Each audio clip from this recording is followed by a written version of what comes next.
while he's doing that, if anyone has any um, campaign material, you can feel free to put it right out there on the table. It's right here for your benefit. All right? Amen.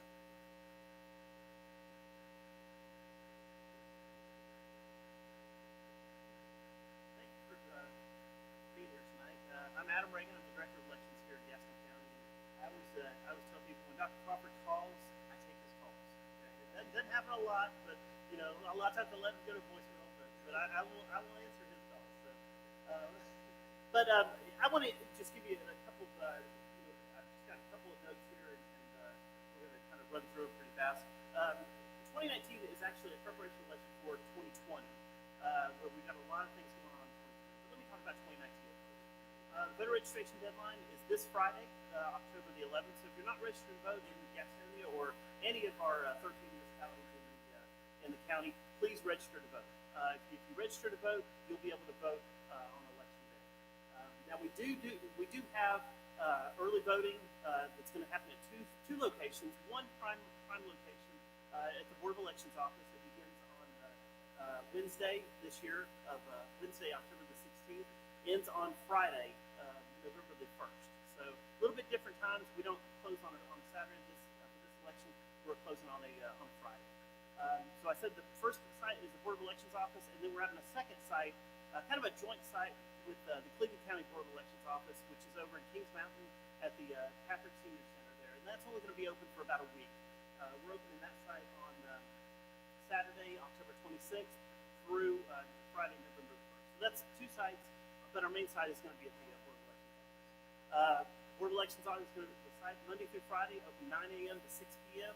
And then on the two Saturdays that we're open, 9 a.m. to 1 p.m. Now, I did mention the voter registration deadline for this Friday. You can actually, if you miss the voter registration deadline, you can actually register to vote and vote during early voting as well. We have that option. So just come to one of our one-stop sites. We'll get you registered and vote on the same day. A couple of polling place changes. I've got 3 polling place changes for this election and future elections.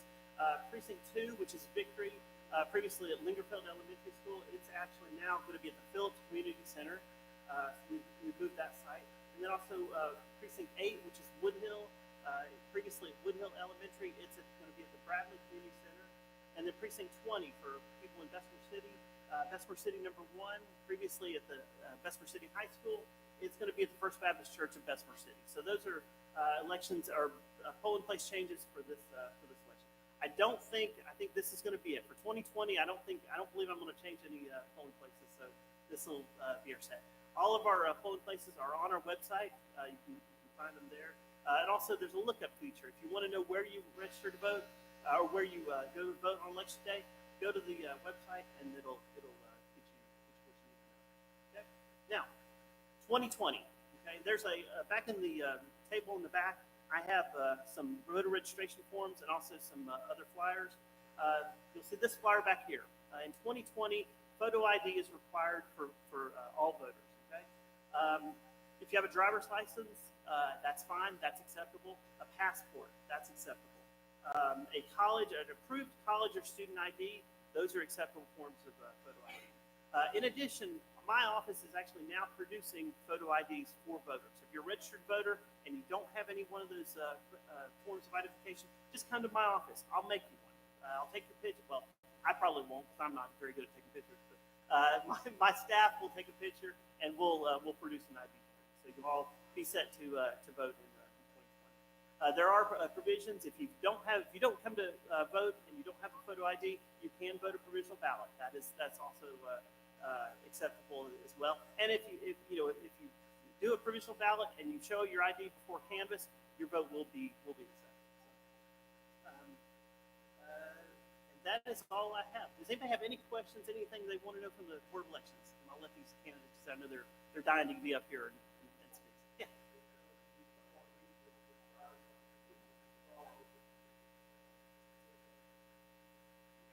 We take it either way. Yeah, exactly. Yeah, the real ID, we've been getting a lot of questions. That is not one of the. We'll take either your regular driver's license or the real ID. Either one is fine. So, okay. Any other questions? Like I said, if you're not registered to vote, I've got some forms in the back. I've got these flyers are back there. Pick one up. That'll get you all set for 2020. All right. Thank you.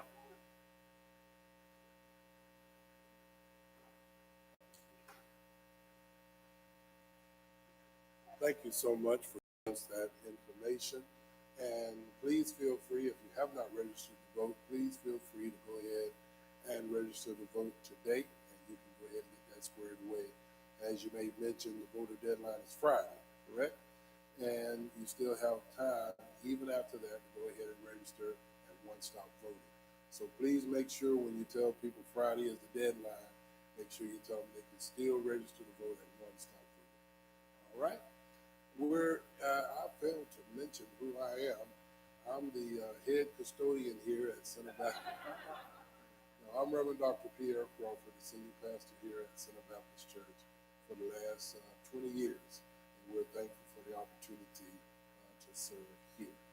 And we are part of the Progressive Coalition.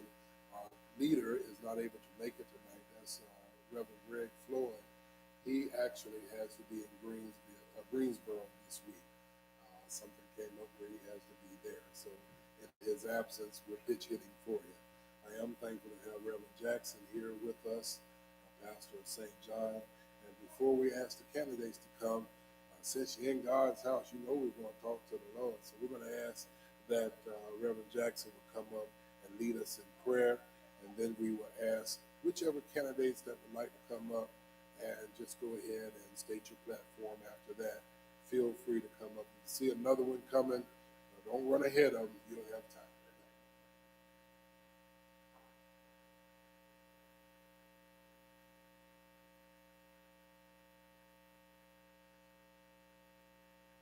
Thank you, Dr. Crawford, for this opportunity to come and speak a word about the Lord. Let us go to God in a moment of prayer together. Our Father who art in heaven, Father God, this is another time that you have allowed us to come together to discuss the business of your county, your city.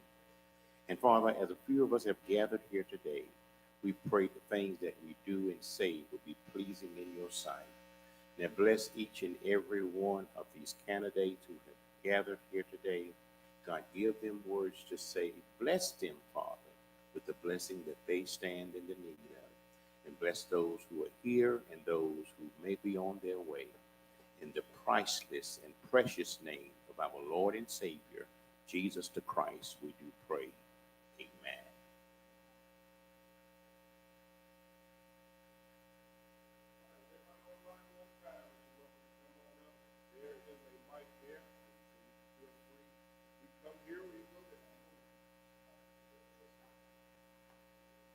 Good evening.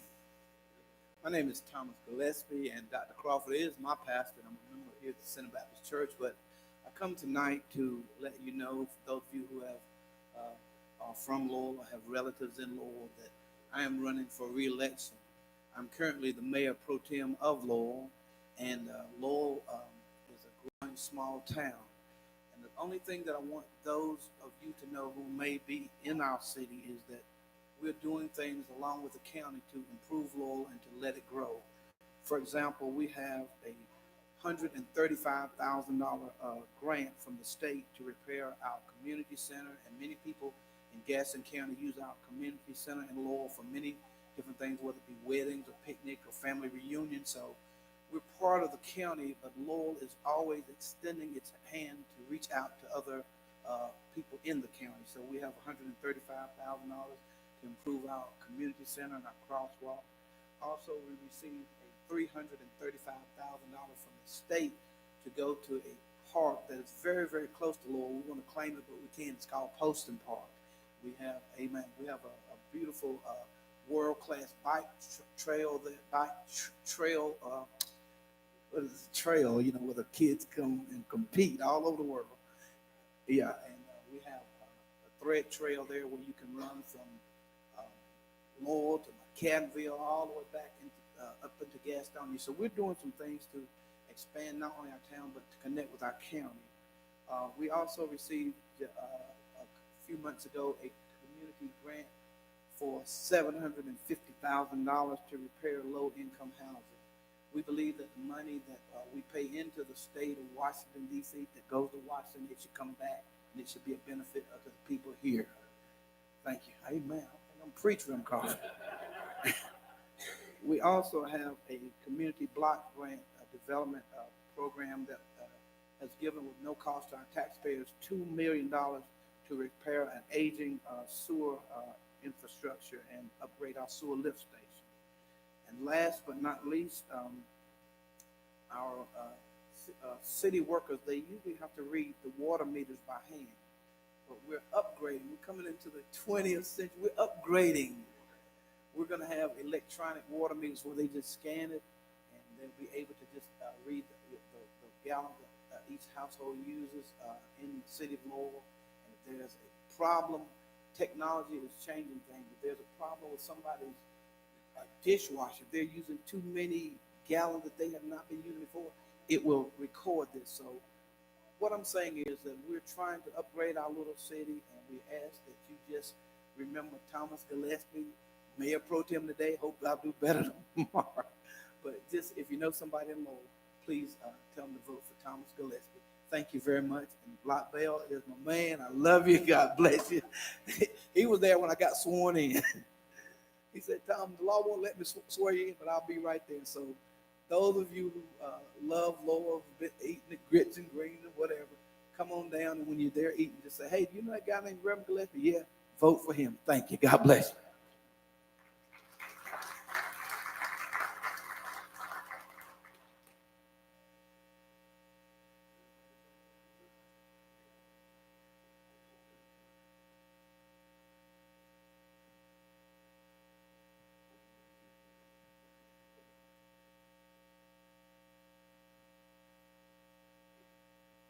How's everybody doing tonight?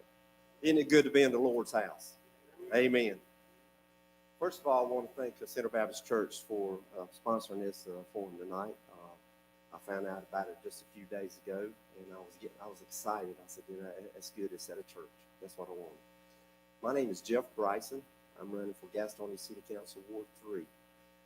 Some of you may recognize my name of running for sheriff twice. Well, I had no reason to run for sheriff no more. Alan already implemented all the programs I wanted to do. It's true, no lie. But anyway, I seen there were some changes that need to be made. But first of all, I want to tell you a little bit about myself. I'm saved by the grace of God. I'm a Christian.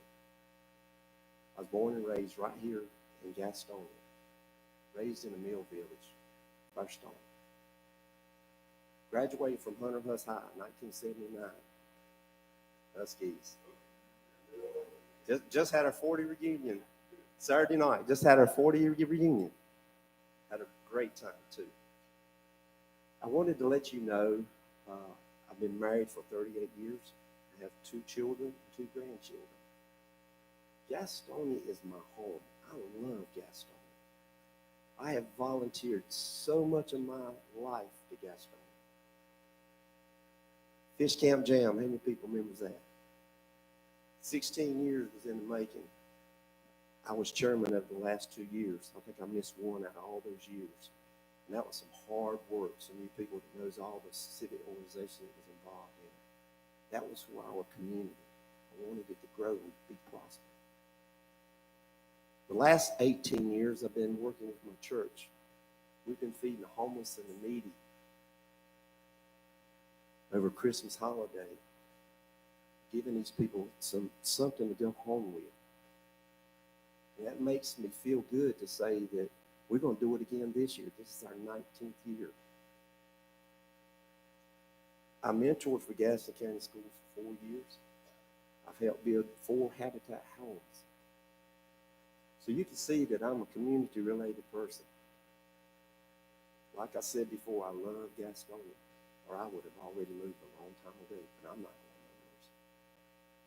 I see there was a need here to step up to the plate and help Gastonia. We've got to get more jobs to Gastonia. The average worker in Gastonia only makes $11.95 an hour. I don't know about y'all, but nobody can live with that rate. We got to get jobs coming in. We have to be wise on how we spend our money. We can't go spend $750,000 on a park and decide we're going to give it away the next week. Gastonia did that. I just got the information last week on how much we spent on a park downtown Maine. Now we're going to give it away. To me, that's not wise. I believe in green space, but I also believe in being smart growth with that. I think that we all can step up to the plate and give our information to the city council. Let them know how we feel. I want to be a representative for you. I want to be your voice, not my voice. I want to be your voice. I've got 18 years in the private sector of budgeting. I've got over 18 years of management. I'm not a newcomer to looking at budgets or cutting budgets, but I know where money needs to be spent. I've got 10 years of law enforcement in the city of Gastonia. I know where the crime is. I know where the city needs to spend money at. And I know the communities that's there that needs it. So please remember me when you go to vote, because I want to be your voice. I want to be your face on that council. I don't know if y'all know this or not, but there was an article in the paper yesterday. Anybody see the article in the paper about Hunter S. High uniforms? They have been wearing those uniforms. I did not find this out till Saturday night when we had a reunion. They've been wearing the same uniforms for 20 years, the band has. Why hadn't somebody stepped up to the plate for Hunter Huss and said, hey, let's get something going? Well, I want you to know I'm part of that team fighting for them, and we're going to get them the money to buy them uniforms. And that's what it takes in the community. Somebody stepping up to the plate and says, I'm gonna be a leader. I want to be your leader. I want to be your voice on that council. Remember Jeff Bryson, Gastonia City Council Ward 3. Thank you.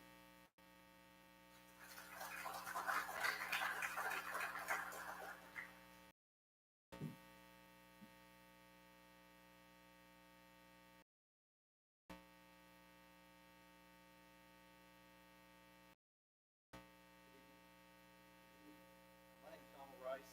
I currently serve on the Cramerton Board of Commissioners. I'm running for a second term with Leslie running unopposed, but I'm happy to be here and talk to you guys anyway about some of the great things that are happening in Cramerton. When I first started in 2015 on the Board of Commissioners of Cramerton, I had a very narrow view of the political process. I'd never run for anything before. I ran basically for two reasons. One, I worked as an assistant district attorney. At this point, I have 13 years. Back then, it was about 8 years. And I could hear the frustrations of patrol officers, specifically in these where issues with pay, issues with equipment, training, and I was just going from one agency to another, trying to find the perfect fit for them and their families. And I was frustrated by that because I wasn't training. They had a really good police department, and I was sad to see officers move from one agency to another, sometimes even out of county. I was also frustrated because we couldn't seem to get our revenue order built. I've been on the subcommittee to get that built, and I was on it for about a year, and that subcommittee was unsuccessful, and I was frustrated by that. So I put my name on the ballot for essentially two issues. I wanted to help our patrol officers get raises in pay, and I wanted to get that veteran memorial built. We were able to accomplish both of those goals in the last 4 years. I'm very proud of that. If you haven't been to Cramerton lately and seen our beautiful veteran memorial in town center, I highly suggest that you drive through and take a look at it, because it's just an outstanding monument to our town's rich military history. And we've been able to institute an appropriate and reasonable pay scale, which not many of the police agencies can say in this time and age. Now that those things are done, what's next? I've spent the last 3 years learning a lot about government, local government specifically. All politics are local, and if you want to serve and do well, you have to serve the local level. That's how you really come out.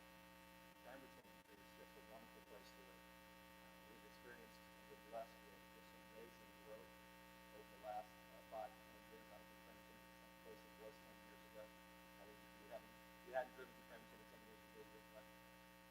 We've got amazing parks, we've got amazing schools, we've got clean streets, we have safe streets, and we just have a general feeling of small town community that you just don't find everywhere else. Especially in moves recently, and I hope that some of you all made your way out to Ray Nathan's a while back for Triple Christmas fundraiser. He's a Framingham resident, lives about a mile and a half from my front door. He's a good friend. And we went through a tragic injury while serving citizens of Mecklenburg County. And Ray Nathan's, we're proud to say, is a Framingham establishment. Really stepped up. It was just really moving to see them raise what we're thinking is going to be somewhere between $65,000 and $70,000 for him and his family. And that's what you get in Framingham. When you live in Framingham, you really get community. It's not just a municipality. This is a place where people really care about their neighbors. I'm proud to live there. I'm proud to serve. Looking forward to another term in Framingham. Again, if you haven't been to Framingham, come by. Thank you for giving me the opportunity to speak and brag on my town.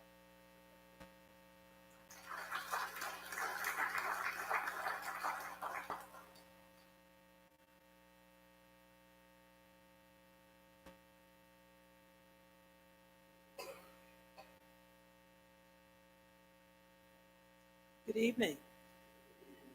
My name is Pearl Burris Floyd. Some of you know me and some of you don't.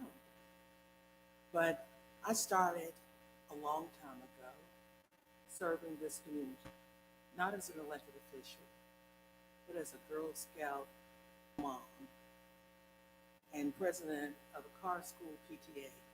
I'm a country girl from Dallas, North Carolina. Yes, I know that Gastonia is a suburb of Dallas, but we won't even talk about that. But I grew up learning how to treat people right, learning how to make a difference and a positive difference in the lives of people. My parents taught me to respect everyone and to show love to everyone. I'm the only girl, have 4 brothers. No, I'm not spoiled, but I'm tough. Steel magnolias have nothing on me. I'm standing before you tonight just to, first of all, say thank you.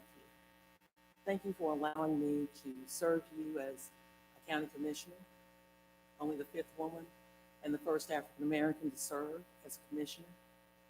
Secondly, for those who live in District 110, to allow me the privilege to serve in the North Carolina House of Representatives. It's been a while since I've stood before you, because actually I thought I was done. I thought I would not run for anything else and I would just serve in other capacities. I'm on the UNC Board of Governors and I serve as the secretary of that body. And I'm also on the Caramont Board of Health and Board of Directors, rather. And it's been a privilege to serve here in Gaston County. But I stand before you tonight with a vision that the Lord has given me, and that's to run for statewide office. I will be running in 2020 for the office of Commissioner of Labor. Our current Commissioner of Labor, Cherie Berry, has been my mentor for over 20 years. When I first started thinking about running for office, there are people who will come to your aid when you don't know what you're doing. You put your name up for the first time and you don't know what you're doing, you're just running. But there are people that will come to your aid. I didn't know what it meant to be elected, and it's a difference between reading it in a book and serving. And those who have served understand what I'm saying. You learn so much once you get there. But there were people who surrounded me, and Cherie Berry was one of those individuals. And now she is going to retire. In 2020, she would have served for 20 years. She served 8 years in the North Carolina House. That's a long time to serve. But she is going to retire, and she has endorsed me to take her place. But I like to say it like this: I'm not going to take her place. I'm going to build on the foundation that she has spent 20 years forming. And because of that, it will give me a great launching pad. You can't build a house without a solid foundation. It will fall. My father was a carpenter, and he always talked about that foundation being solid and squared.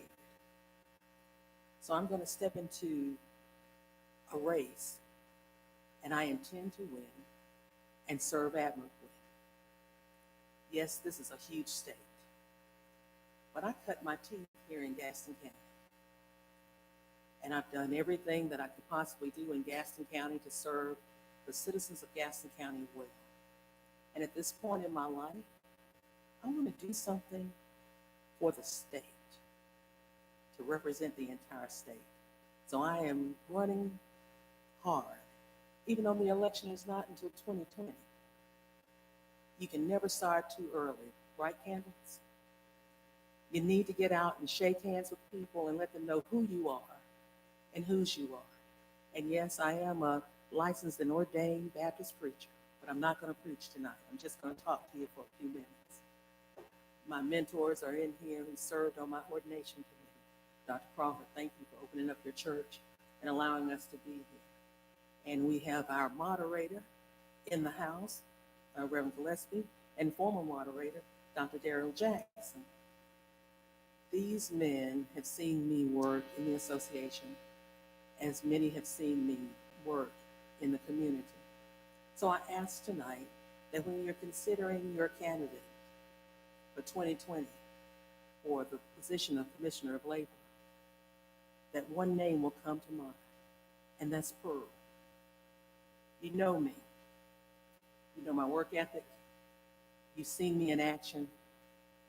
And like most good families, you're not really in it until you have a good argument with a couple of people.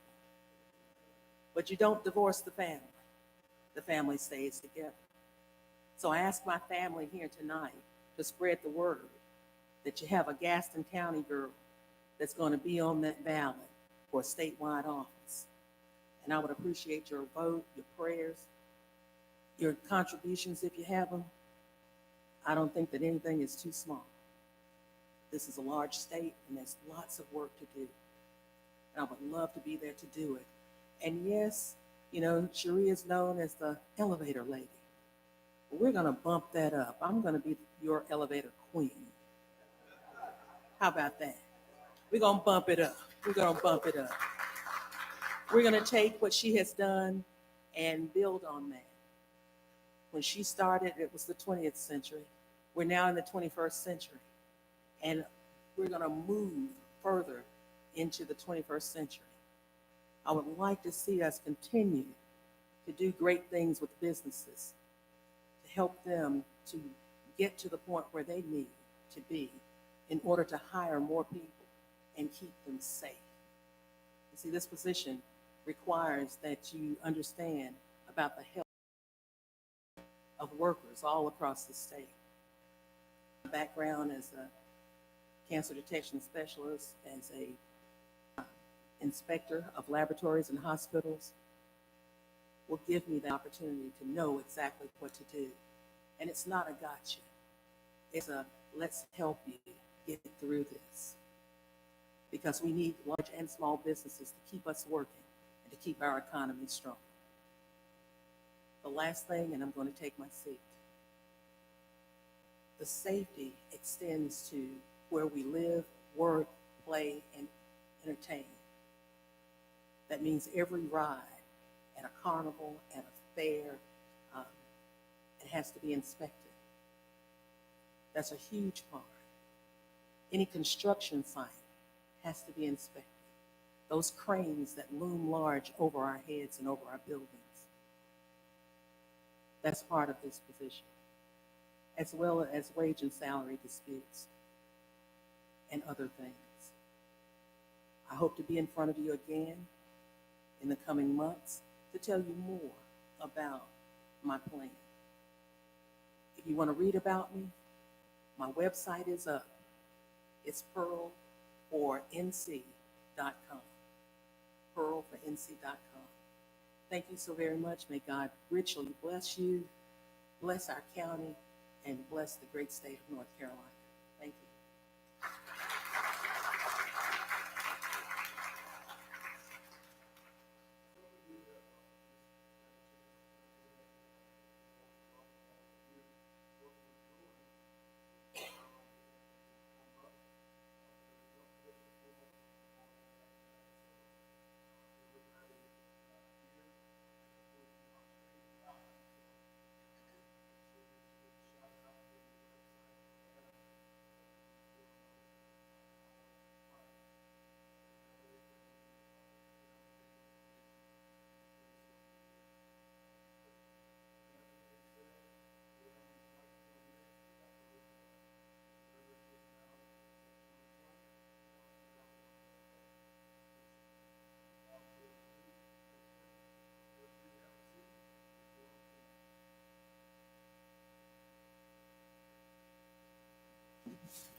Pastor Crawford, thank you for inviting me here. I'm sorry I'm late.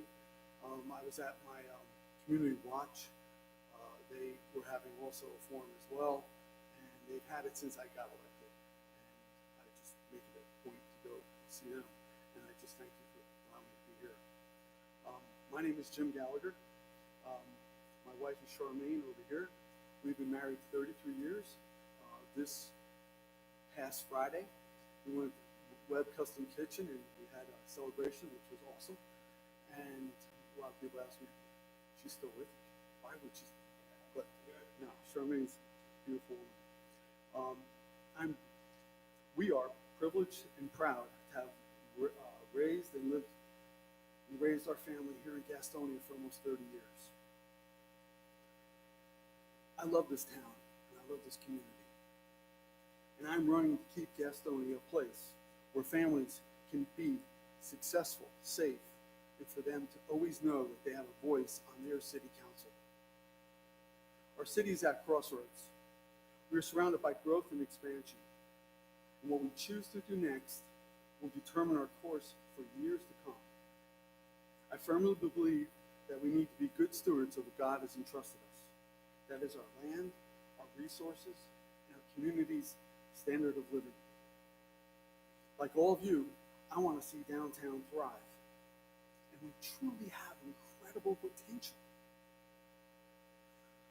I have championed the Fuse project from the beginning because it is a catalyst for all future development in an area of town that desperately needs it.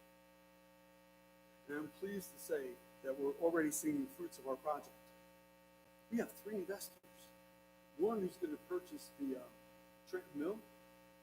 He's going to invest $15 million in that and create 75 apartments. We have another one from Charlotte, that guy's from Florida, who's going to come in and build 100 apartments downtown and invest $25 million.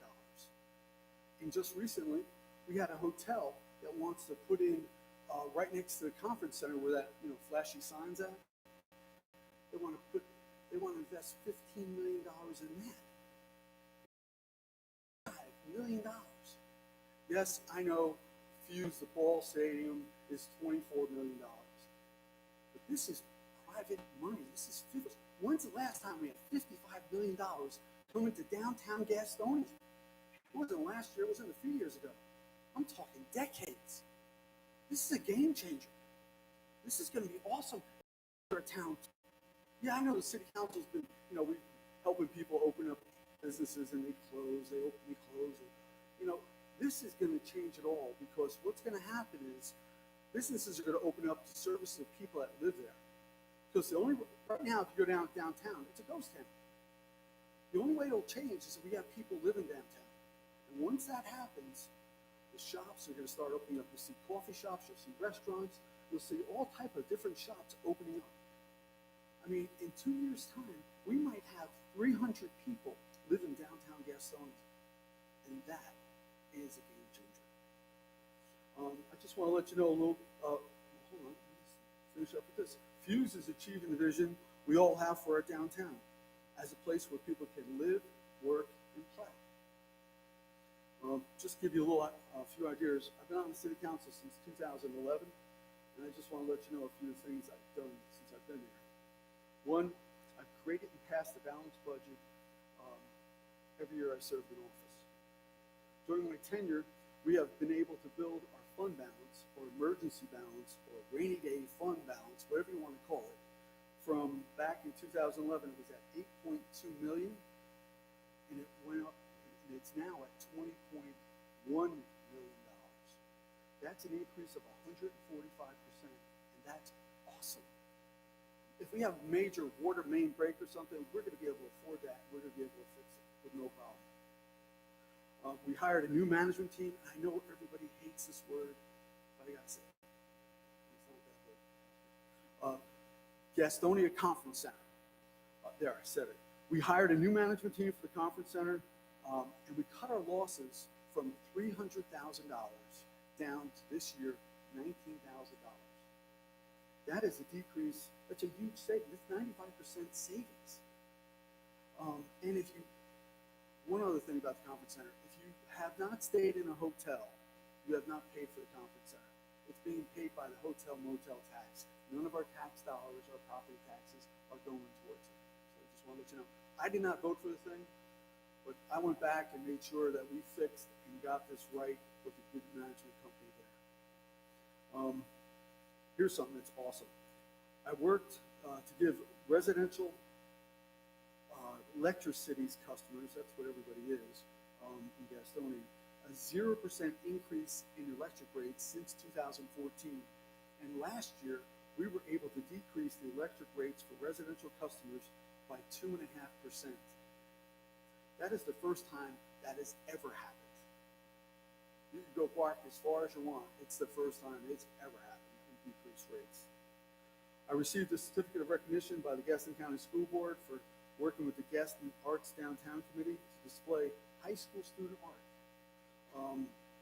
The winners of the Downtown Art Show, we were able to put it on plaques on the Center City. The panels that went up and down, we were able to put it there, but this year we weren't allowed to do that. So I came up with the idea of let's give these kids recognition. Let's put them in the Gastonia Conference Center. So if you go there now, you'll be able to see their artwork, which is really neat. So I want to continue to keep it up. I invested in repairing the water plant, which had not received any upgrades for 25 years. We worked on county commissioners to leverage our position with Arts on Main building. Well, let me first say this. Working with the county commissioners, that's a big deal. They don't like working with us much. I wish they would.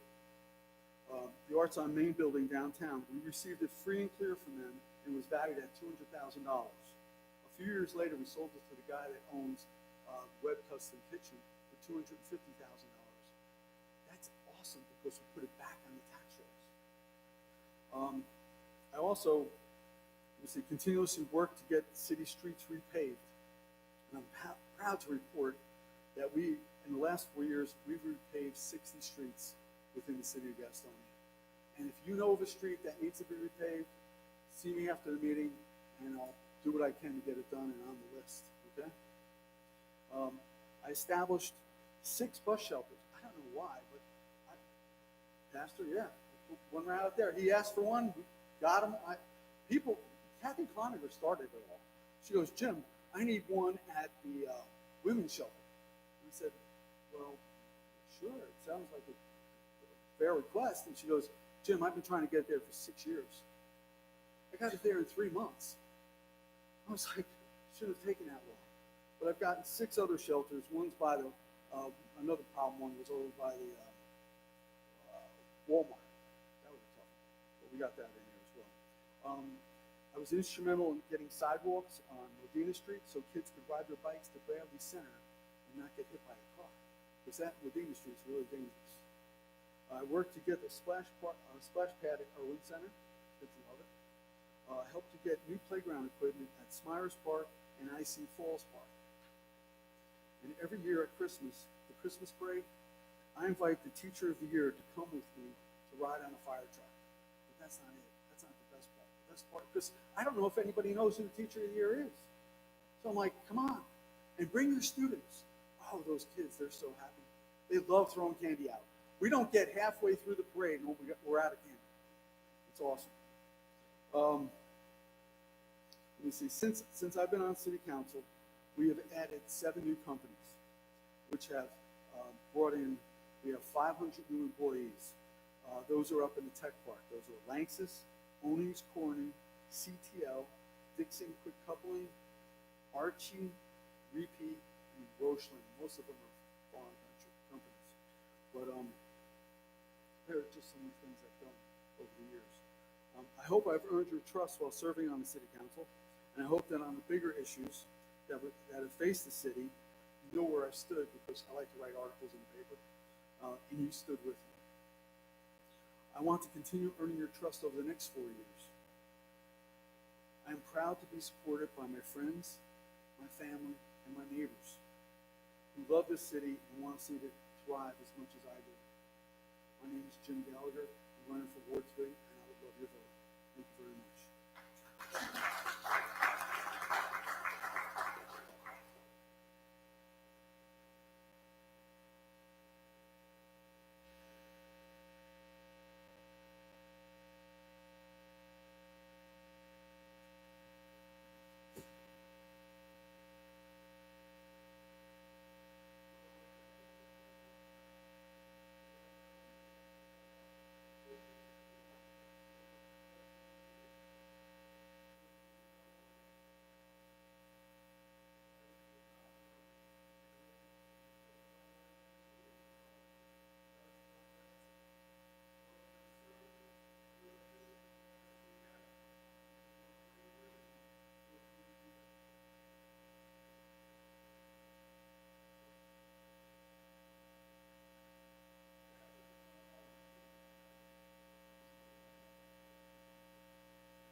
Thank you, Reverend Crawford.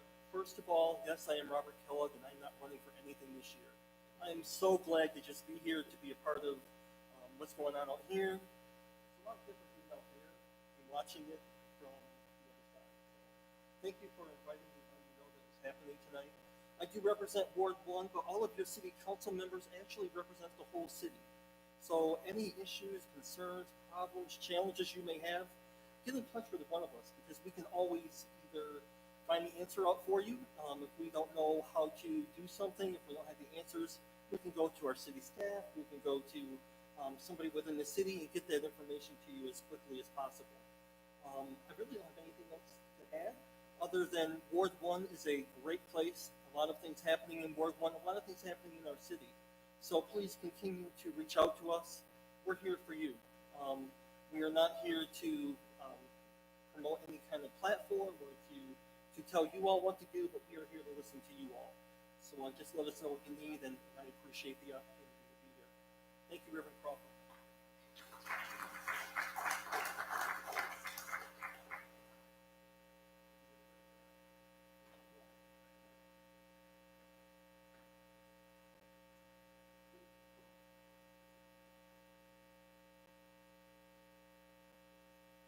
Well, thank you for having me tonight. We're playing kind of back and forth. We have another candidates forum, so I think the mayoral candidates will be here soon.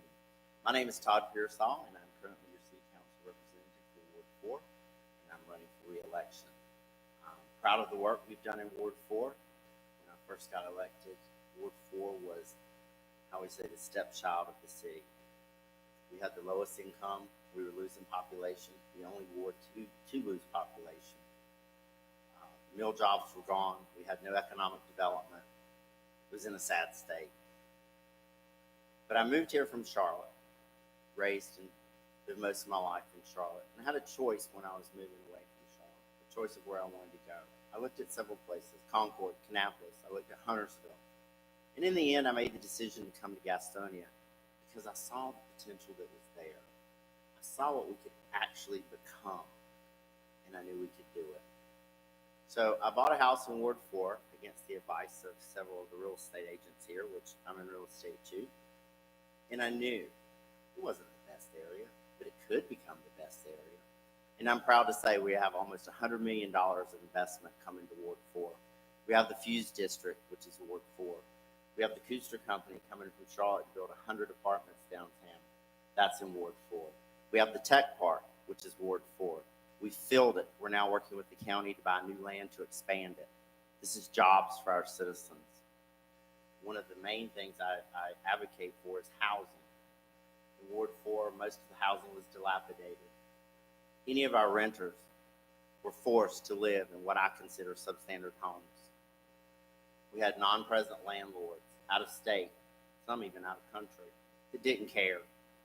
We had to change that. I set to work on trying to get a developer to come to Gastonia. All the developers said, it's too hard. It's too hard to do business in Gastonia. So I appointed a building and development task force. They looked at our UDO, which is the Unified Development Ordinance. That guides, it's all the ordinances and all the restrictions that we have on building. They began to pick it apart. They found what was wrong, what held our builders back. We removed a lot of that.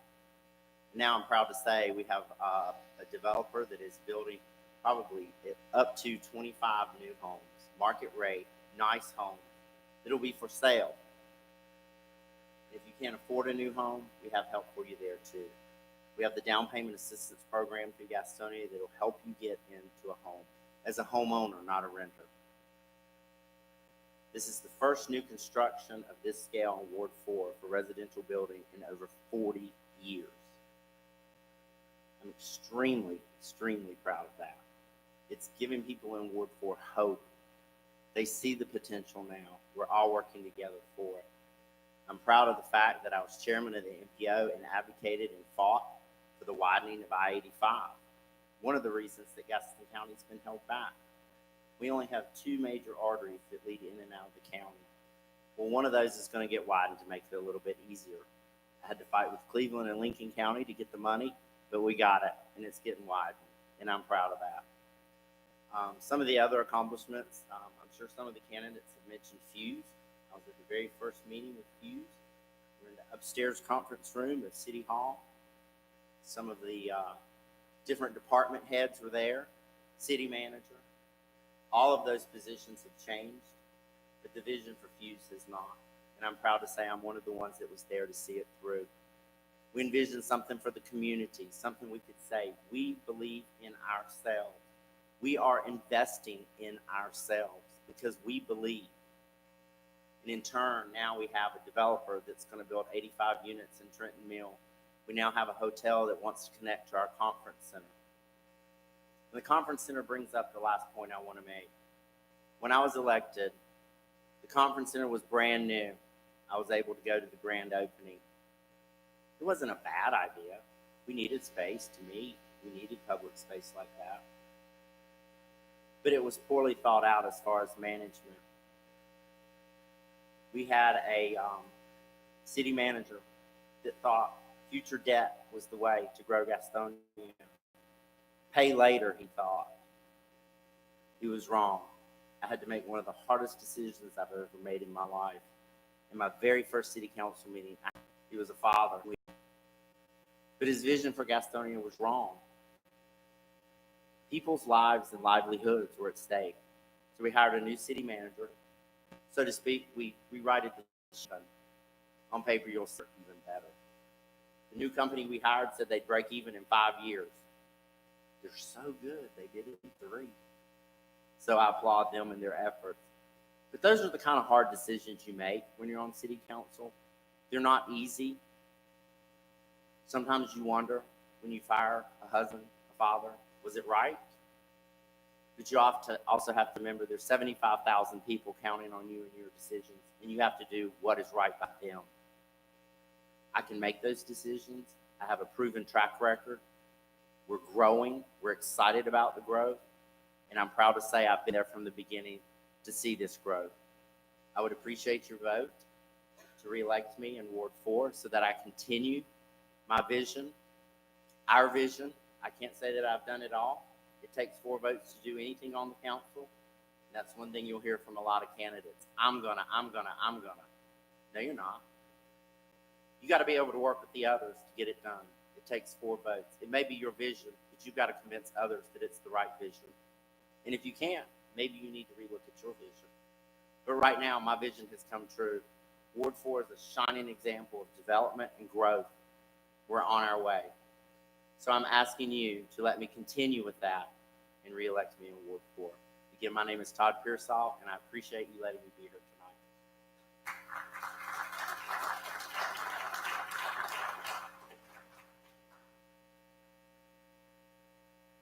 We thank God for all of our candidates. Come on and give them a hand, all these that are running for the various offices.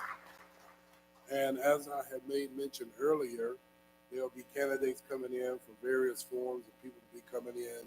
And so from time to time, I'll get up and say some of the same things that I've said earlier. But we are streaming live, so make sure that you let folks know how to get in touch with you. If you have any campaign information, feel free to put it on the table back there up against the wall. And we're kind of an open format tonight where you'll just have a few minutes. If you are running for any office, feel free to come on up. We ask all that can to stay, please stay, because from 9 to 9:30 we'll have an opportunity to mingle. And also, at some point in time, we'll want to go ahead and try to get just a few question and answers. So we ask that you try to just kind of give your platform about 5 minutes. And if you need to go over just a little bit, go over just a little bit, just a little bit. Y'all supposed to laugh there. You can feel free to laugh. Okay. We laugh here at CBC, but we thank you for all that have come in. And so now, anyone else is open mic. I see the mayor is approaching, so you feel free to come on up at this time. Welcome to Mayor of Gastonia.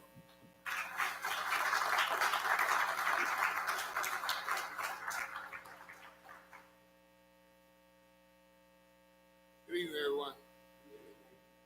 I'm not going to spend a lot of time talking about me, but I'm going to give you some information that you can find out all about me that you want to find out. My website is www.walkerreedformayor.com. It gives you my background, my education, my activity. So any of that stuff you want to know, just there. How many minutes you say I have? Good answer. All right. What I wanted to share with you tonight, that this has been a tough campaign. This is my 9th time running for office, and this has probably been the toughest. Basically, I want to let you know that I thoroughly love the city of Gastonia. I've been here 62 years of my life. 62 years, born and raised in the Howland community in Ward 4. And my wife and I continue to live in Ward 4 because I believe in giving back to a community that gave so much to me. On November the 4th of 2017, November 7th of 2017, I was elected to the mayor of the city of Gastonia. On November the 8th, I received a call from the clerk from the city saying that Mayor Bridgman gave you everything on this calendar. So overnight, I was the acting mayor of the city. I attended Rotary meetings, chamber meetings, meeting with developers. I served as mayor to November 30th. No transition, no compensation. I was sworn in on December the 4th. My first council meeting was December the 5th. I knew one councilman, Councilman Dave Curley. I knew of other councilmen, but I only knew one. We had a fairly new city manager. I knew one of the clerks, knew the city attorney. But what I did was joined in with the team that was already there. The It took a little while to get adjusted. But we came together and we did the work for the betterment of the city of Gastonia. We have a lot of things going on in the city. A lot of new development. For the first time I've seen, but we're not out beating the bushes trying to get people to come here. People are coming on their own because they see the advantage of being here in Gastonia. During my 23-year tenure working as a fire marshal in Mecklenburg County, which was a total of 32 years in the fire service. I retired in November of 09. I draw a pension and my health insurance is paid for life. But this is not something I'm doing for income. This is a calling on my life that I was obedient to accept the calling. But while working in Mecklenburg County, it disturbed me to see smaller municipalities such as Pineville, Huntersville, Glen Hill, Matthews, Cornelius, Davidson, growing faster than Gastonia. And it made me wonder, what can we do different? But those things are happening now, y'all. Gastonia is growing. We just had the groundbreaking for Fuge last week. It's going to be a huge economic development project here in Gastonia. It's going to bring jobs. It's going to bring other opportunities. It's going to bring businesses here to set up shop here. We're looking at a mall renovation of $100 million getting ready to take place here. The Trenton Mill, which you probably heard some of these things prior to getting here. Low-Ray Mill. We're looking at those three entities supporting each other. 100 apartments being built downtown, which is going to equate to probably 100 to 200 people being downtown. It's talking from my opponent about our crime rate being so high. I'm proud to say that since 2017 to 2019, our crime rate is lower now than it was when I came off the council in 2011. We're talking about the poverty rate, the crime rate. Crime rate is better. The economy is better. Just about everywhere I go, I see people saying help wanted for jobs. He's mentioned about us not supporting our police officers. 60% of our budget, 60% of our budget goes to public safety, that's police and fire. Our police officers have received raises since I've been the mayor, and they're doing a great job. Are they going to be millionaires? No. I retired from the fire service in public safety. If you're looking to be a millionaire working in government, you chose the wrong profession. But we take care of our citizens, and they are taking care of us. I'm asking that you all give me an opportunity to complete the conviction that was laid on my heart, to see that the projects that we have come to fruition. My predecessor had 6 years to serve as mayor. The one before him had 12 years to serve as mayor. I've only been your mayor for 22 months. I need more time. And that time can be granted by you. Therefore, I'm asking on October the 16th through November the 1st, you have an opportunity to vote in early voting. And on November the 5th, you have an opportunity to vote for Walker Reed as your mayor. Thank you very much for this opportunity to speak to you.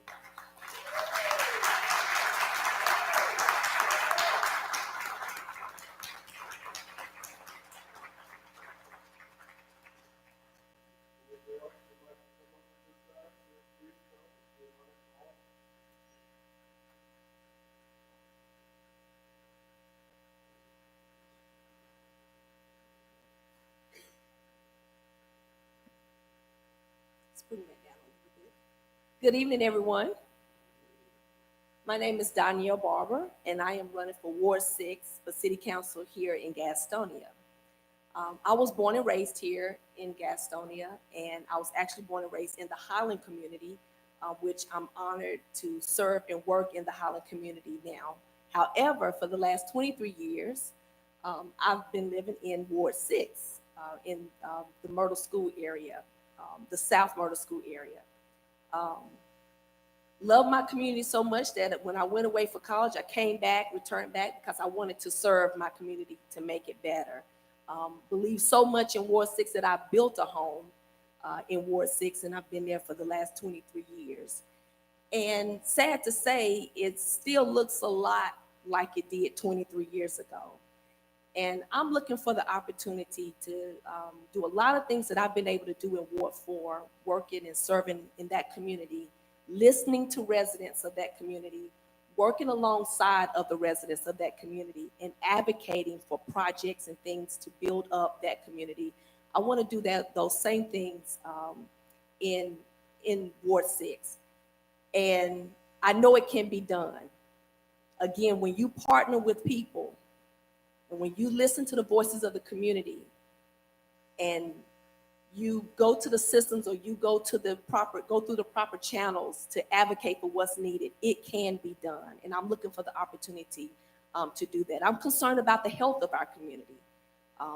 You hear a lot about transportation and traffic and how those are things that are holding back development and it's holding back economic development in our community. Well, so is poor health holding us back. And one of the things people say, why are you running now? We have a lot of growth that's happening in Gastonia. And those who are currently sitting on the council, you'll hear them talk about the growth, and we see the growth that's happening. But it's important to me that we have what I call balanced growth. I don't think people should suffer because of growth. No one should be left behind because of growth. What's left behind is that we are in tune, in touch with not just certain parts of our community, but making sure that the voices, the right voices, all the voices that need to be heard at the table. And that's my desire.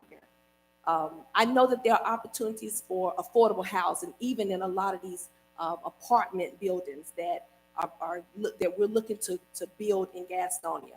Well, included in that is for affordable housing can be done. Gastonia is, I was in Weddington doing some work a few weeks ago, and I met someone from there. He said, where are you from? I said, I'm from Gastonia. I don't say I'm from Charlotte. I don't say I'm west of Charlotte. I say I'm from Gastonia. He said, ooh, Gastonia is about to blow up. I said, you are exactly right. So the word is getting around in the communities, in the local, within the region about what's about to happen in Gastonia. And I want to make sure that when that growth and when those changes come, that our seniors, that their voices are heard, that they're not left behind, or that they have to suffer because of the changes that's coming. And so, again, it is my desire to serve as your councilwoman. You know, Miss Jennifer needs some help. She's the only female. She needs some help on that council. And it is my desire to serve as your council person. You can go to my website. You can learn I could be here all night talking about all the ways that I serve. I just know that I wake up to serve. I go to sleep to serve.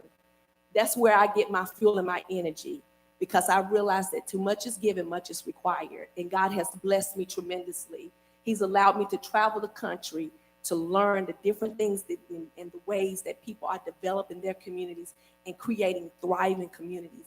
And I want to take that knowledge base, take that experience, and work it right here in my own community and see my own community thrive and prosper the way that I know that it can. So please, I'm asking you to go to the polls October 16th, cast your vote. Don't wait. Don't wait till November 5th. You need to early vote because anything can happen, right? So we don't want to wait. We want you to go to the polls October 16th through November 1st, cast your vote, call your friends and tell them to vote for Danielle Barber. And if they don't know who I am, instruct them to go to my website, daniellebarber.com, to learn more about me. I will stick around for more questions if you want to engage in some more dialogue, because I could talk all night long about my community because I love it just that much. Thank you so much to the Progressive Coalition for this opportunity, and thank all of you for being here tonight.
did I know I was last?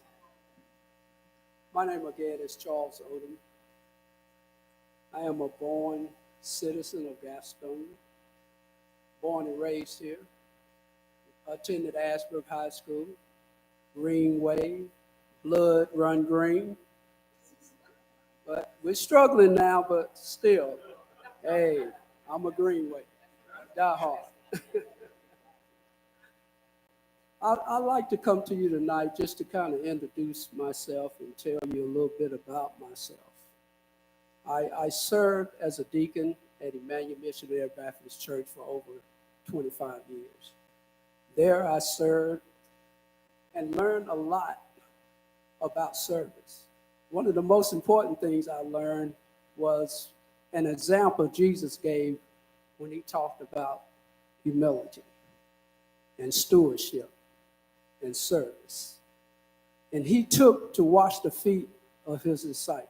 Y'all know the story, right? Okay. That day I promised Jesus I would do all the service work you want me to do, but Lord, please don't have me washing nobody's feet. I just couldn't see that. And I haven't washed anybody's feet yet, but I've done a lot of service work in the community. I'm a licensed general contractor. I'm a licensed electrician.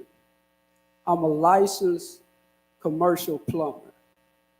I have went to the classes. I'm a 2018 graduate of Gastonia Leadership Academy. I have served on the planning commissioner.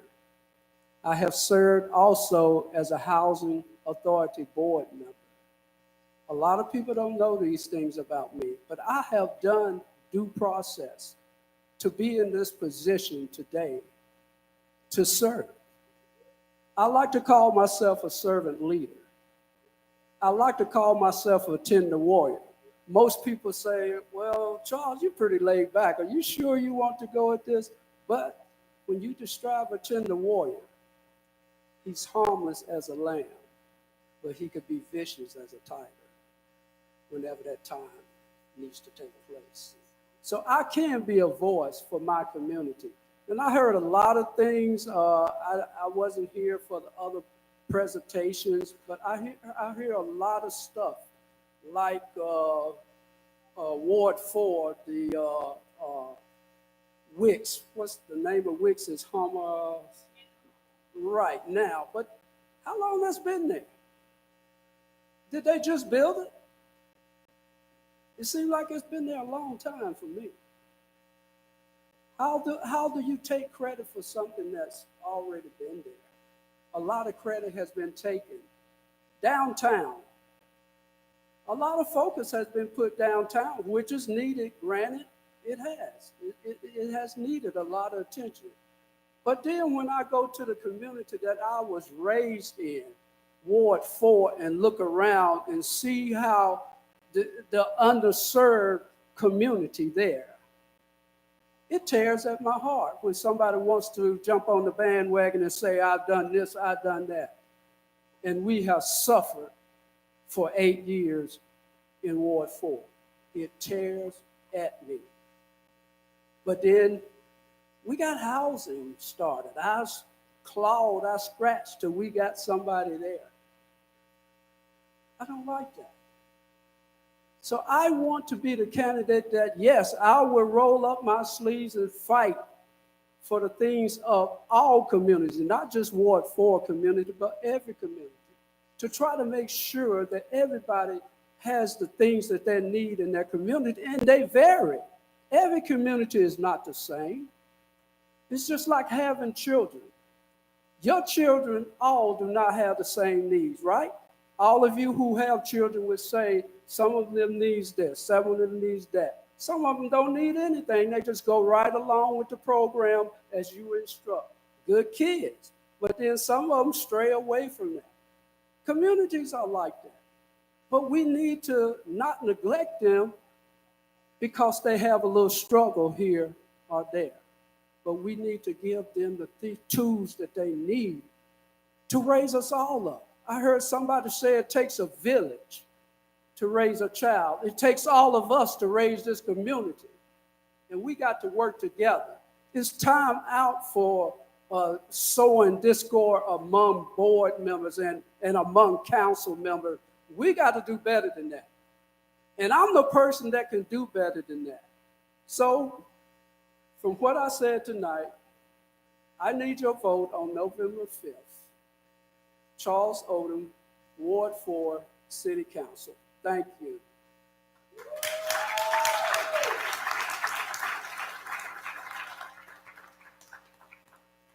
All right. Let's put your hand together for all the candidates that were able to come on up on tonight. We saw 8 candidates that came up so far, and a couple that came up that are running in the future for 2020. Lord's will, we'll be back here in 2020, and we look forward to those that can make it back to come on back at that particular time as well. It'll be, of course, in October as we prepare for the 2020 election. However, we got one before us in just a few days. So we've heard from T.S. Gillespie, Lowell Mayor, Pro Tem, and also from Jeff Bryson, who's running for Ward 3. We heard from Donald Rice out of Cramerton. You're running back for council there, correct? And we also heard from Pearl Burris Floyd. She's running for Commissioner of Labor 2020. And Jim Gallagher running for Ward in Gastonia, right? Ward 3. Ward 3 in Gastonia. And also Tar Pearsall running for Ward 4. And of course our Mayor, Walker Reed, who's running for Mayor, and Danielle Barber, who's running for Ward 6, Richard Odom for Ward 4. Now comes the interesting part of a little bit of Q&A. We only have a certain amount of time. It's about the same amount of time that we had last year to this point. What we would do is, I need you to do 2 things. You can have a question, you can have a follow-up question.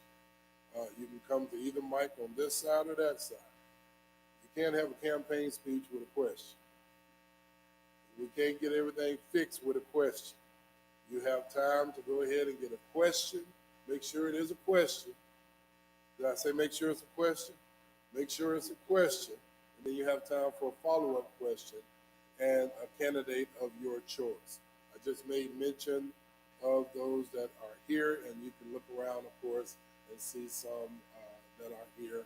And then realize that there are still some on their way that we may get an opportunity to go ahead and hear from them as well. So with that being said, approach your mic on either side, and if you will, address your question to any of the candidates that are present.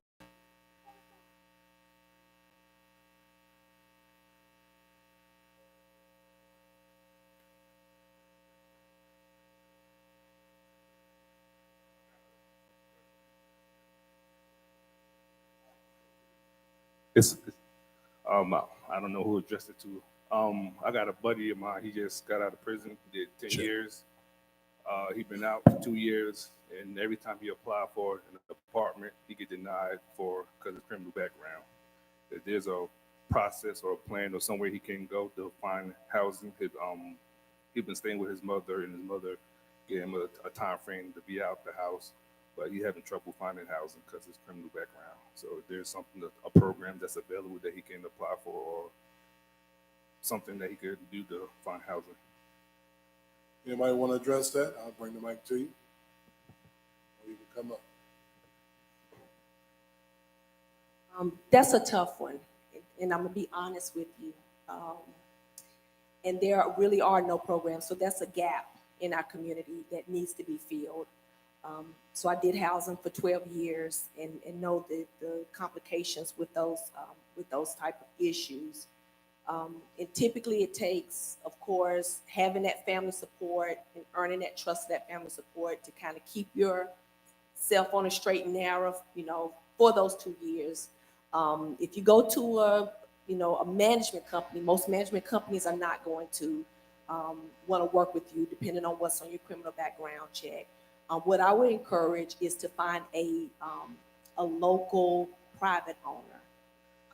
because again, management companies are not, and I'm just being real. It's just, again, it's a void that needs to be filled in our community, and prayerfully someone will rise up and, be able to fill that void. And I know there are some churches, Friendship in particular, has, they have visions for those type of programs to be able to help people when they come out of the prison, come out of prison and be able to house them. So there's some things working and some vision for that. It just takes resources to bring it to fruition.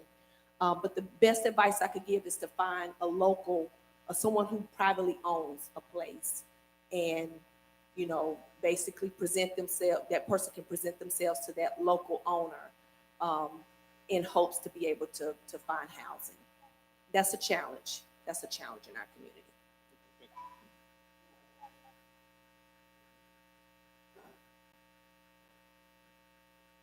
Anyone else, please approach the mic. And while she's approaching, keep in mind we'll be here till 9 with this, and then at 9 to 9:30, it's all the mics are on. So we'll be here from 9 to 9:30. You'll be able to mingle and touch bases with anyone. Hi, my name is Zelma Kendrick, and I just relocated to this area from Greenville, South Carolina. Okay, and I was looking for some resources to help me out until I got a job and, with my rent and stuff. And I have not found no resources. Community Action only have 2 social workers, and they're just starting to work on August paperwork. So one county can't help me because I'm not in their zip code. I'm like, so where do you go? What do you do when you can't find the resources that you need to survive within your community? Where do you go?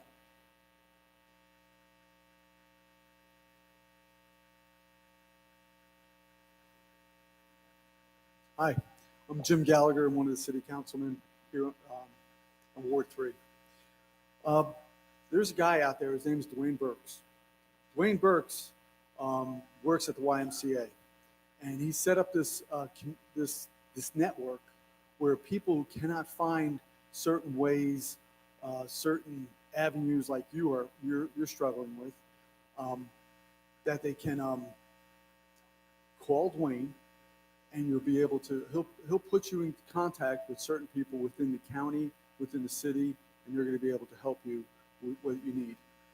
Matter of fact, the mayor's right behind you, and he's got that information.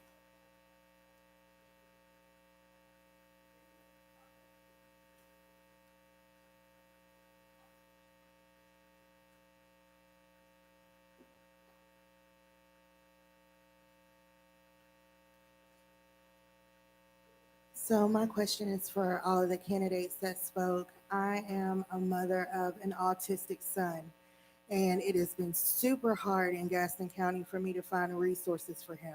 So I've had to drive to Raleigh, Winston-Salem, Charlotte every week, take off from work. There are no resources here for them. There are programs that assist during the day for certain types of autism. The autism spectrum is wide. So my child is verbal. He's his spectrum of autism is Asperger's. So there are no programs here that help him with his social development, which makes it very hard for him in regular public school. I've also looked at the Freedom School. I've looked at homeschooling. There are very minimal programs to assist or services that help me to help my child. So as you guys are building all of these apartment complexes and creating all these jobs and avenues, are you looking into exploring mental health at all? And what are your platforms in doing so?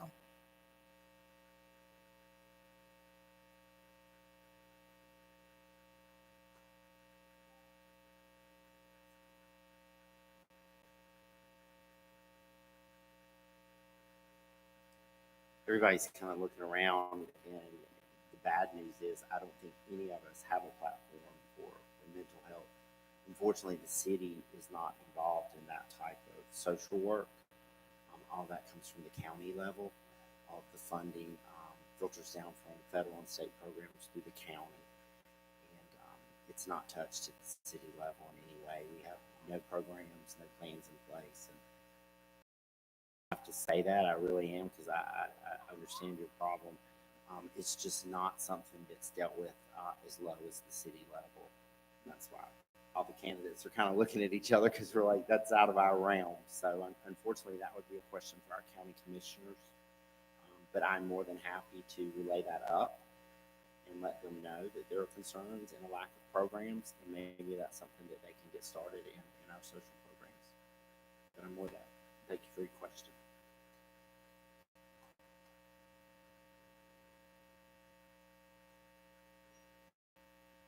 My campaign manager has a son that has autism, and I'm on a board for a place called Shining Hope Farms.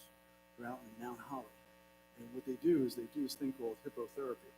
They came to Gastonia one time, and I was like, hippotherapy? Hippos? The Greek name for horse. So what they do is they take children and put them on horses, and it helps them with the cerebral, because the horse has the same gait as we humans, as we walk, and it really touches their speech, and it helps them with their speaking. And they're equipped right up there, and it is free of charge, which is the neat thing. So.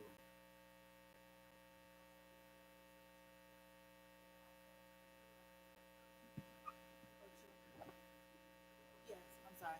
I've done that research and I've visited as well. Again, the spectrum is very wide. And so the certain types of programs that they issue are not adequate for what my son needs. So because the spectrum of autism is so wide, I feel like in Gaston County, there should be a little bit more concern about the mental health, especially with our babies, at least in the school system. So I know there are a lot of small programs, but they're usually during the day. So as a working mother, I can't get my son to them. And then there's no transportation for him outside of me. So that is why I'm bringing the question to the forum, because, yes, there are programs. Believe me, I've researched them all here in Gaston County and visited and spoke to people. And I'm making my own steps to make moves to bring more resources to Gaston County by trying to put together an autism walk in April through the Young Adults of Gastonia Leadership Council. So I'm making my moves as well. I don't expect for everybody in the county to do something if I don't. But I just wanted to bring to the table that is something that is needed here in Gaston County. And as I've met more mothers and fathers who are dealing with children with autism, it is a need that is prevalent and it needs to be happening now. Very much so. Wayne Gamble's my campaign manager right over there. So, yeah.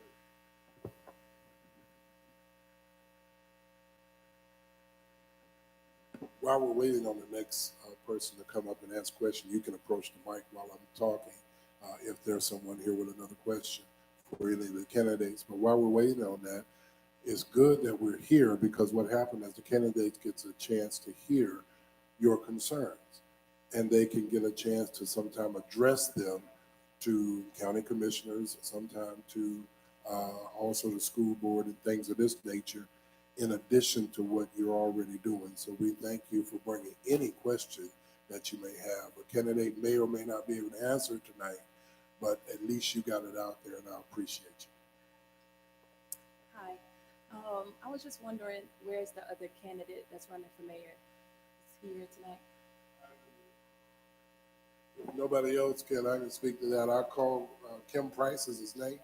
I gave him a call. He said he'd call me back. He did call me back, and he did let me know that he had a previous engagement and he could not make it tonight. Thank you. He had a previous engagement.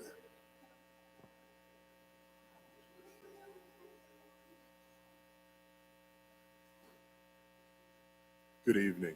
My name is Eddie Taylor. I wasn't going to say anything at first because I'm not a candidate, but to this brother's initial question about reentry, I used to be a reentry facilitator. One thing I would like to give you is a little bit of knowledge that every sheriff has allocated funds for reentry, and the program clearly doesn't exist. So that's something I would urge us as a community, community to check into. The second thing that we were able to do was work with Habitat of Humanity, because every city has one thing in common, and that's blight. And we were able to take a blighted property and utilize inmates who are coming home to build it, not only to teach them skills, but to give them a halfway place that was then authorized, what was really helpful when you went to a landlord that you had a proven track record. So that's what.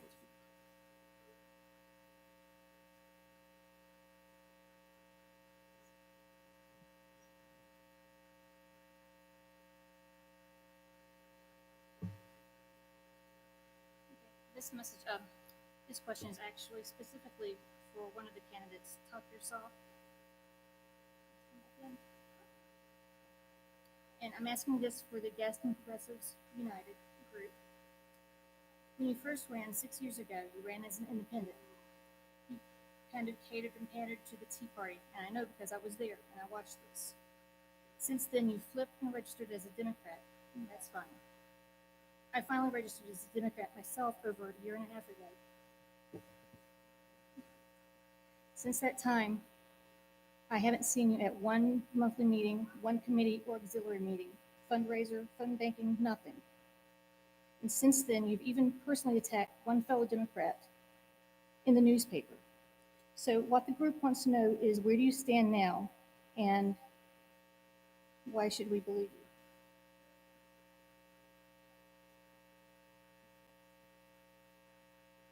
Happy to answer that. The first year I ran, I was registered as unaffiliated. The reason was I had moved from Charlotte to Gastonia. Gastonia's Democratic Party was in shambles. It was disorganized. There was no leadership. I felt no reason to join. So I registered as an unaffiliate. Shortly after that, it began to come together, and I rejoined the Democratic Party. I have been a registered Democrat my entire life, except for the brief period when I first ran. That was a year as being unaffiliated. As far as supporting the Democratic Party, I have been at meetings. I don't know why you haven't seen me, but I have been there. And last year, I was one of the main supporters at the fundraiser dinner. I was the second largest supporter, giving money to the Democratic Party. I've given money to Democratic candidates. And I've also supported the Democratic Party funding when they were trying to find a location. So I'm very proud to be a Democrat. I've given to the Democratic Party financially, supported it when I could. There are those in the Democratic Party that would like to see me leave, to like to see me lose, and that's fine. Everybody has their opinion. So I do what I need to do for the citizens of Gastonia, regardless of party.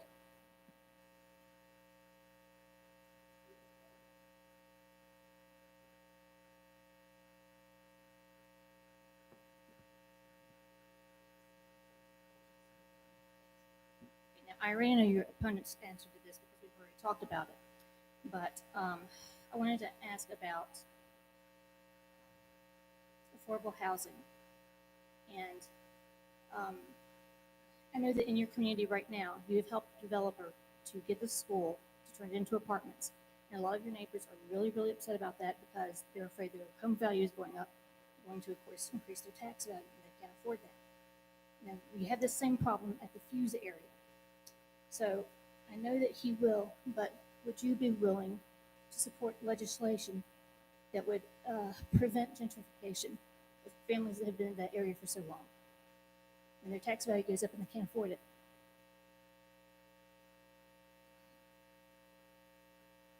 Would I be willing to support legislation as far as on the state level? The city has no authority to do that at all. No. It's actually illegal.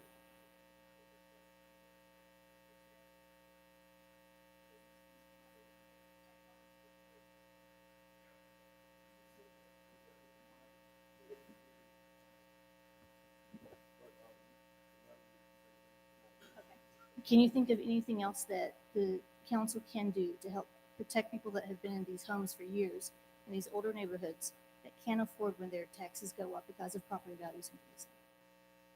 First of all, I don't believe that what's happening with Fuse, and especially with the apartments being built on the site of Devine Elementary School, is going to raise taxes to a point that it's going to be unaffordable for the people that are already living there. We're looking at an increase of $10 to $12 a year in tax increases if property values go up, as we think they will.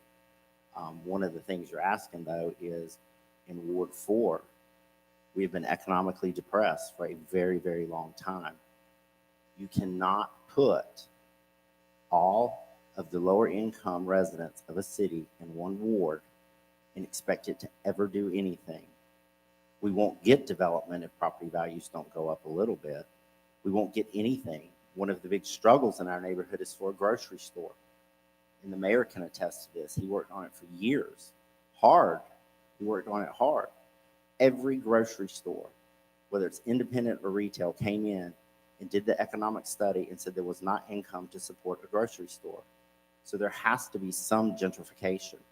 Gentrification is often looked at as an ugly word because in larger cities it was done incorrectly. They actually come in and force residents out and build high income, high level housing. We're not looking at doing that. We're looking at market rate. Market rate in my area is anywhere from $75,000 to $100,000 for a new house. Some of the builders that are building are actually taking a loss on the sale of their home so that they can just get the new construction started. I know that right now, my mother and I that don't live in that area are both on fixed incomes. And if the property taxes went up, we could not afford to still live in that house that they have paid off.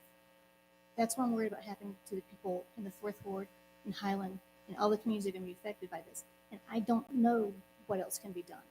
But I'm hoping that you guys have some ideas of how you can help prevent gentrification, where these people that have their homes and have them paid off or nearly paid off don't have to leave because of a $35 a month bill that they just cannot pay.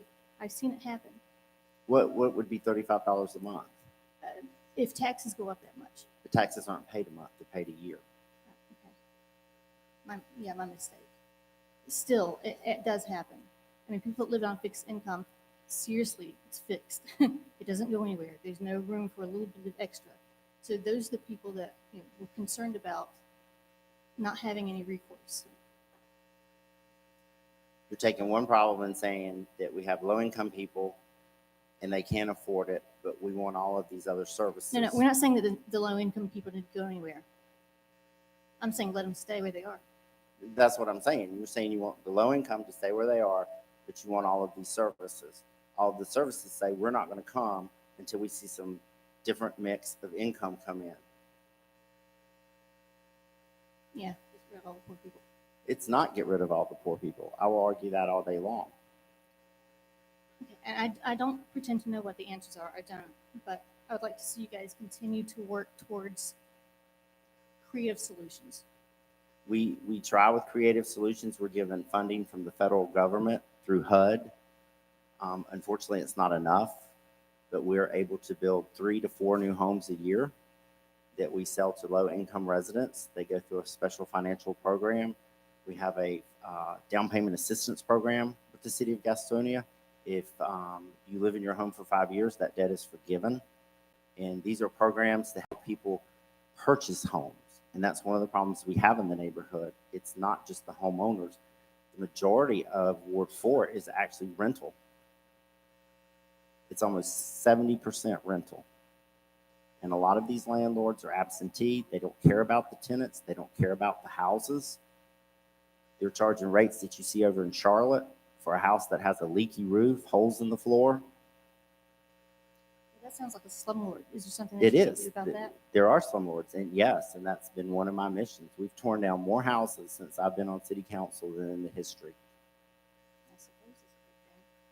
The houses were substandard. They were not fit to live in.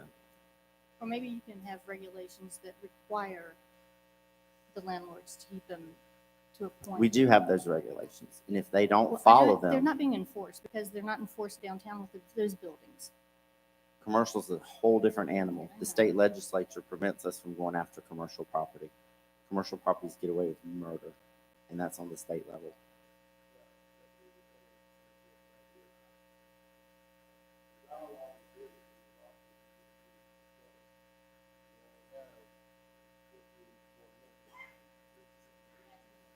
And I thank you for your question, and we'll follow up on that. Thank you, Dr. Crawford. Is there anyone else? Yes, just very quickly, I actually do have a very quick question. Maybe, Mr. Mayor, you might be able to address this for me. Recently, I was online and I was seeing some information from your opponent, and he was talking about his voting record. And when I did my own research, I kind of felt like there was a lack thereof. So I was wondering if it was possible if you could speak on your voting record as well as your candidates, as your opponent's voting record. Ever since I can remember that I registered to vote, I have voted in every municipal election. As a teenager, as a young adult, and as an adult. Unfortunately, my opponent did not vote in the 2015 or 2017 election, simply because he was MIA. He talks about how bad the crime was, is, poverty rate was, is, but he wasn't even living here in the city during that time. As I stated before, from 2011 to 2017, he had an opportunity to address my predecessor, and run during that time, but he did not run. So it's factual information. You can go on Board of Elections website. It'll let you know everybody's voter record, but I will say that my opponent did not vote in the 2015 or 2017 municipal election. Sure.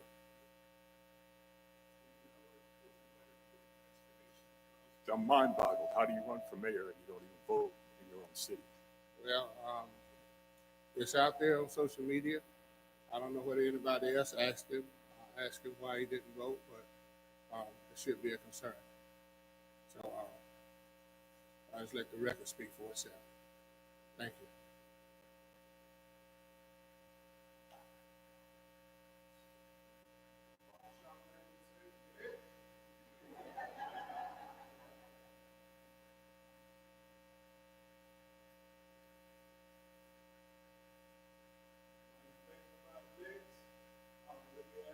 Any candidates came in since we're about to wrap up that have not had an opportunity to go ahead and speak, or anyone that is currently holding office may want to have a word, as you can approach the mic if you'd like. If someone is here that would like to go ahead and have a question for any of our candidates.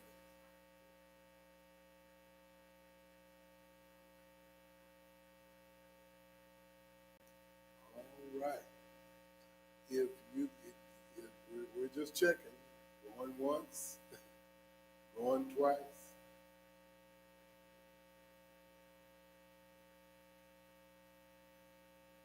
I just didn't want to be left out tonight.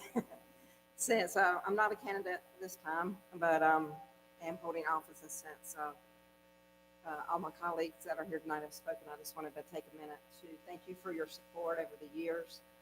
I've got a little ring here. And tell you that I'm excited to be serving at this time, because there's a lot of growth happening. There's a lot of things, as Danielle said, getting ready to blow up in Gastonia, and blow up in a good way.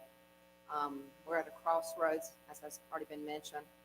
And right now, I can tell you that we are working hard to listen. I've listened to every constituent I've met personally, talked to. I've never, ever not listened to a constituent. And we are listening. We can't please 100% of the people 100% of the time, but we are putting in our homework. We are doing our research. We've got great staff. That is a great asset to us to help us get the information. I don't want you guys to think we come twice a month and show up and make decisions. We spend a lot of time in meetings with staff, with developers, with builders. We spend time traveling on our own to places to see what's happening and asking questions in other cities. It may be Charlotte, or as I travel with my son, it may be in Reno, Nevada. But we're asking questions. We're trying to learn. And yes, Gastonia is not Reno, Nevada, and it's not Charlotte, North Carolina, but we can still learn from people's successes and mistakes. I've lived here my whole life too. And then for a long time I thought, man, we really missed the bandwagon back in the 70s when we said, we don't want to be a part of this regional thing. Leave us alone, Charlotte. We don't want to be a part of it. And for so long, we thought, man, we're lagging behind. We're lagging behind. We really missed the boat. But now I'm thinking this was a blessing in disguise. We're the last frontier guys, and now we've learned from mistakes and successes. We've got things and infrastructure in place, and we can pick and choose. So you're talking about smart growth or balanced growth. We're in a prime place to have that just now. But please know that we do listen, we do care, and we're out there working. You can contact me or any of us at any time. And truthfully, I'm going to have a hard time at the ballot box because I think all of our candidates really care about Gastonia, really care about serving, having service hearts. Talk to them, ask the questions that are important to you, look at their track records, and say your prayers. Because that's what I do. I do a lot of praying, and I know a lot of people on our council do a lot of praying. But just thank you, and keep being engaged and keep being involved because that's what we need. We need community support. We need to know you're out there and you care, and that just pushes us to work harder. Thank you.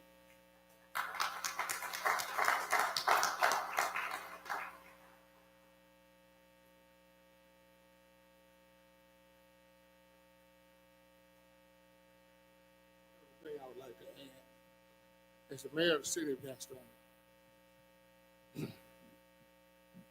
but you keep in mind that there are 6 city council people, 6 wards. The mayor get the blame for everything.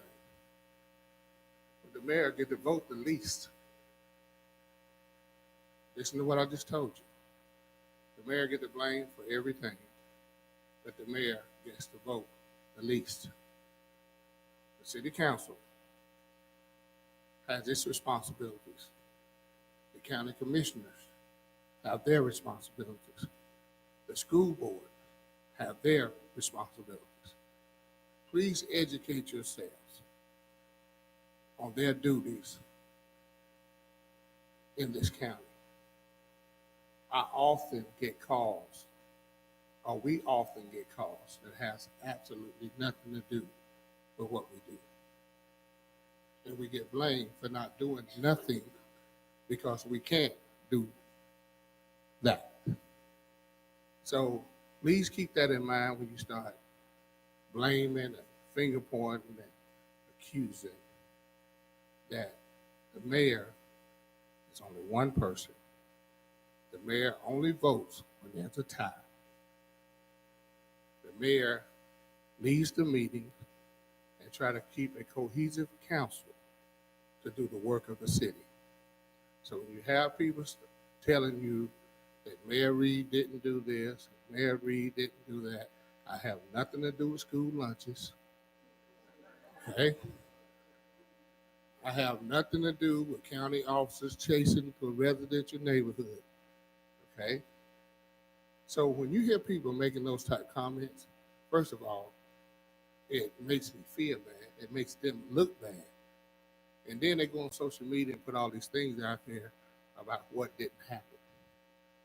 Please educate yourselves on the responsibilities of your elected officials. If someone is arrested, now this is another thing that bothers me. I want to do a little education now. Some people tell me I only vote during the presidential election.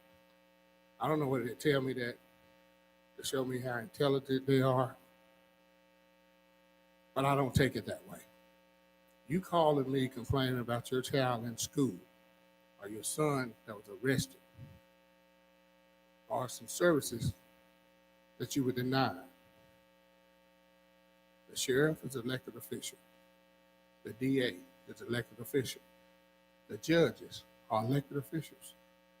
The city council, county commissioners, and school board members are elected officials. These people affect your day-to-day living. So what I'm telling you is a municipal election, in my opinion, is more important than a presidential election. Just think about what I'm telling you and act accordingly. Thank you very much.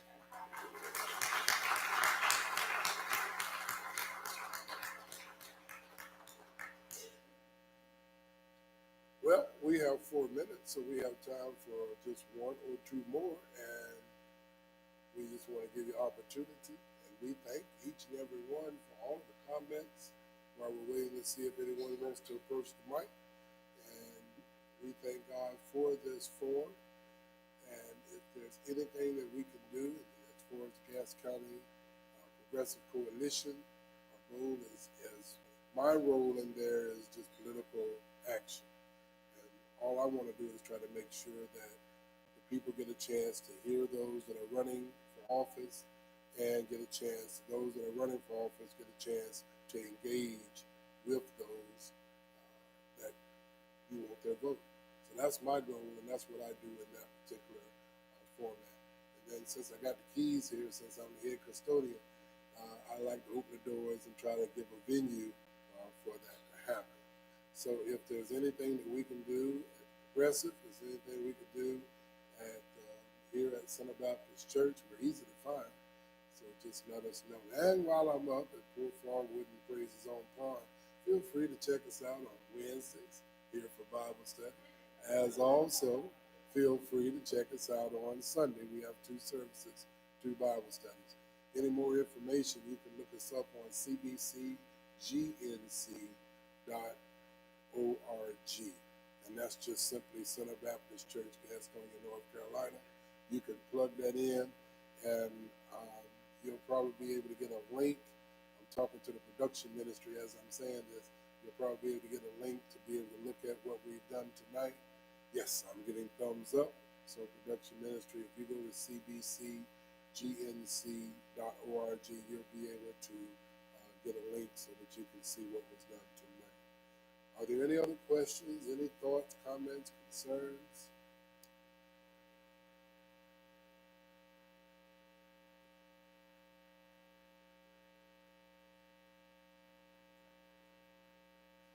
Hello? Okay. Hello, my name is Natalie Nieves. I am the historian for young adults of Gastonia Leadership Council. And I was wondering if anybody running for ward would be happy to talk to us. There seems to be a lot of confusion in our community about what exactly your jobs are. What you have control over, what you're able to vote for. And I feel like it can be daunting for a civilian not understanding everything that goes behind it. Our job, what we're planning to do is we want to educate the population on that.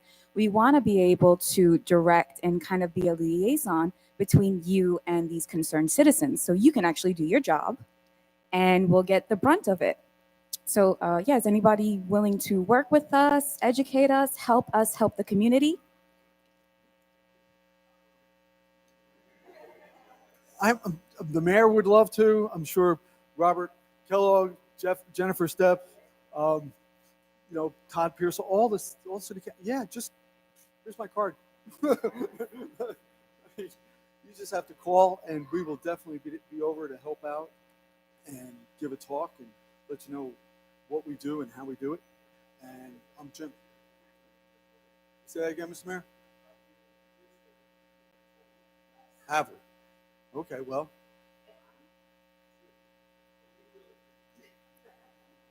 And there's Robert's card and Jennifer's card. And I'm sure Todd has a card and the mayor will have a card.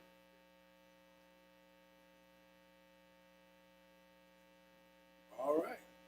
Well, that's all the time we have today. And we thank you once again for taking the time to come out. Now, come on and give all of these candidates a hand. This is not easy running for office or running for re-election. And we want you to know as candidates that we're here for you, and we're getting ready to have a word of prayer before we leave, but we want you to know that we're here for you, and if you need anything from us, let us know. If we can, we will. If we can't, we know how to pray around these parts. Is that all right? All right, so what I've asked is from 9 to 9:30, if you would, those candidates that are here, if you would please stay, that you'll have an opportunity to mingle with those that are here. Now, if all of them leave, you can feel free to leave too, and we will cut the lights off at 9:30 so that you can continue on in the parking lot long as you please.